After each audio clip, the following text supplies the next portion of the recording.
quiconque ne fait pas la volonté de Dieu, quel que soit ce que tu as eu à atteindre dans la vie, quand Dieu te voit, il voit un insensé. Pourquoi? Parce que le monde avait sa convoitise dans le passé.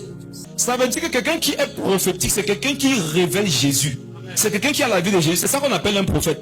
Un prophète, ce n'est pas donner le numéro de téléphone des gens. Ce n'est pas dire que tu viens de tel quartier. Je suis choqué aujourd'hui. Tu vois une prédication, après on dit que prophétique time. Prophétique time, là, c'est qu'on donne le numéro de téléphone. Ah bon?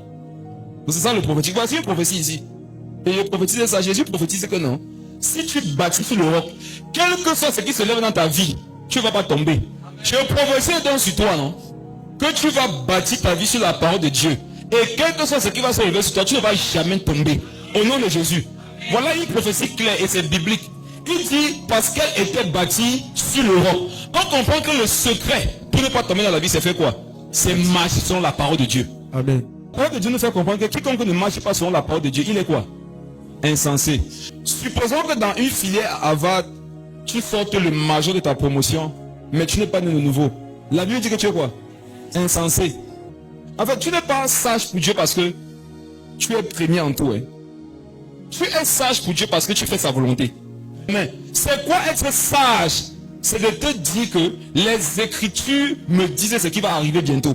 Je dois faire attention. Proverbe 6.6. Va vers la fourmi, paresseux, et fais quoi? Observe. La Bible dit que la fourmi, dans Proverbe 6.6, la parole dit que la fourmi, lorsqu'elle sait qu'il y a les mauvaises saisons qui vont arriver, qu'est-ce qu'elle fait pendant les bonnes saisons? Elle amasse beaucoup de nourriture.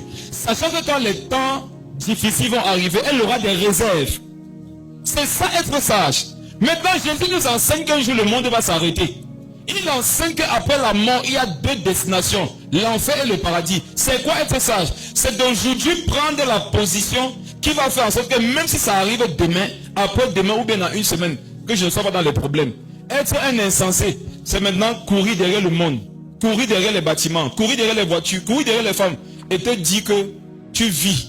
Tu ne vis pas, tu es un insensé. Tu es un insensé si tu ne marches pas selon les Écritures.